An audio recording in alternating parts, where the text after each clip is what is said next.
Kita beralih ke informasi razia minuman keras yang dilakukan Polda Nusa Tenggara Timur mengungkap keterlibatan anggota DPR dalam bisnis perdagangan miras. Kasus ini berbuntut panjang setelah anggota DPR pemilik miras yang dirazia diduga mengancam petugas kepolisian. Langkah Polda Nusa Tenggara Timur yang melakukan upaya penertiban penyakit masyarakat di wilayahnya justru terbentur dengan kepentingan bisnis salah satu anggota Komisi 3 DPR yang harusnya bermitra dengan kepolisian. Kasus ini bermula dari razia operasi penyakit masyarakat yang digelar Polda NTT jelang pelaksanaan Natal dan Tahun Baru pada 6 hingga 20 Desember lalu. Sejumlah minuman keras disita dan sejumlah orang diamankan dalam razia ini. Namun razia ini ternyata mengusik kepentingan bisnis sejumlah pihak.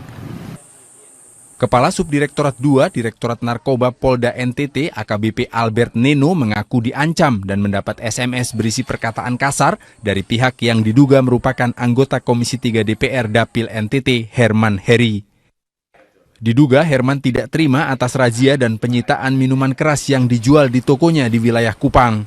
Langsung dikatakan, saya Herman Heri.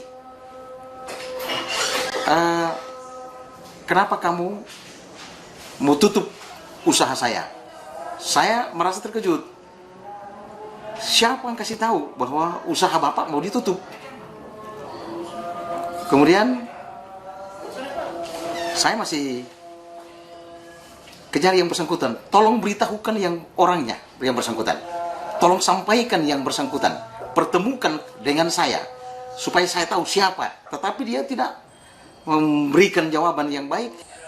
Merasa diancam dan mendapatkan intimidasi, AKBP Albert lantas melaporkan Herman Heri ke Polda Nusa Tenggara Timur. Mengumpulkan bukti-bukti yang ada, keterangan saksi, ya bukti-bukti yang lain itu kita kumpulkan. Kita kumpulin semua. Kemudian dari langkah-langkah itu, saya sudah melapor kepada pimpinan. Pada saat Bapak Presiden datang, saya juga lapor ke Bapak Kapolri. Kemudian juga saya melakukan langkah-langkah juga koordinasi dan sebagainya.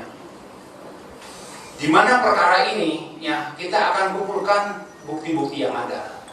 Setelah itu perkara ini kita akan limpahkan ke Mabes Polri. Ya.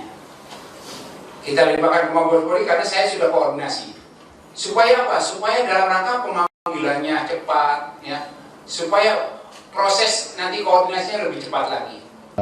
Adanya laporan di Polda Nusa Tenggara Timur ya, yang dilakukan oleh salah satu pejabat di Direktorat Reserse, ya, seorang Kasubdit. Saat ini tentu sedang dilakukan pendalaman, penelitian untuk kebenaran dari isi pembicaraan tersebut, kemudian betul nggak sudah terjadi peristiwa seperti itu.